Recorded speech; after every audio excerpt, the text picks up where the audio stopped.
Welcome to my channel. ఈరోజు అమ్మ వంటల రుచిలో నోరూరించే గుంటూరు గోంగూర పచ్చడి ఏ విధంగా తయారు చేయాలో చూద్దాం. తయారు చేయడానికి కావలసిన పదార్థములు: గోంగూరను 3 లేదా 4 సార్లు బాగా కడిగి తడి ఏమీ లేకుండా నీడని ఆరబెట్టుకోవాలి. ఇది ఒక కట్ట, పెద్ద కట్ట తీసుకున్నాను.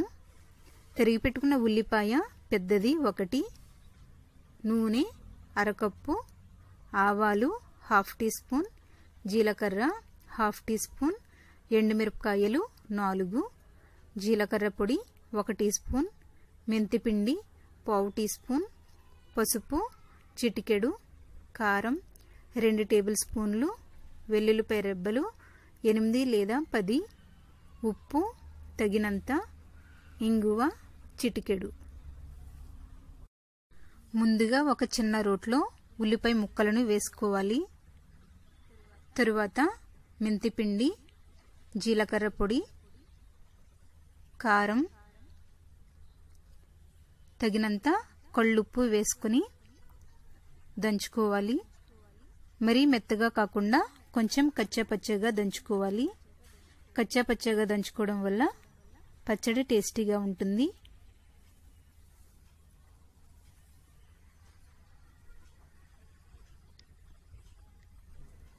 ఇలా దంచుకున్న తరువాత దీనిని ఒక బౌల్లోకి తీసుకుందాం. స్టవ్ మీద కడాయిని పెట్టుకుని నూనె వేసుకోవాలి. నూనె వేడైన తరువాత ఆవాలు, జీలకర్ర, ఎండుమిరపకాయ ముక్కలు, వెల్లుల్లిపాయ రెబ్బలను వేసుకుని వేయించుకోవాలి. ఇవి వేగిన తరువాత చిటికెడు ఇంగువ, కొద్దిగా పసుపు వేసి ఇది అంతా బాగా కలుపుకోవాలి. తరువాత గోంగూరను వేసుకుని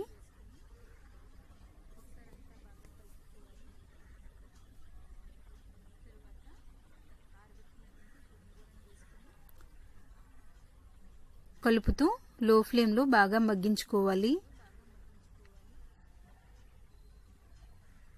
ఇలా మగ్గిన తరువాత తయారు చేసుకున్నటువంటి ఉల్లి కారంను వేసుకొని కలుపుతూ మీడియం ఫ్లేమ్లో 3 నుంచి 5 నిమిషాలు వేయించుకోవాలి. ఇలా వేయించుకోవడం వల్ల పచ్చడి ఎక్కువ రోజులు నిలవ ఉంటుంది. ఇలా నూనె మొత్తం పైకి వచ్చేంత వరకు కలుపుతూ వేయించుకోవాలి. ఇది రెడీ అయ్యింది. స్టవ్ ఆఫ్ చేసుకుని ఒక బౌల్లోకి తీసుకుందాం. ఎంతో రుచికరమైన గుంటూరు గోంగూర పచ్చడి రెడీ అయ్యింది. దీనికి తడి తగలకుండా వాడుకున్నట్లయితే నెల రోజుల వరకు పాడవకుండా ఉంటుంది. దీనిని రైస్తో తిన్నట్లయితే చాలా టేస్టీగా ఉంటుంది. మీరు కూడా మీ ఇంట్లో తయారు చేసుకుని ఫీడ్బ్యాక్ పంపించండి. ఈ వీడియో మీకు నచ్చినట్లయితే లైక్ చేయండి, షేర్ చేయండి. మరిన్ని వంటల కోసం నా ఛానల్ని సబ్స్క్రైబ్ చేసుకోండి. Thank you for watching.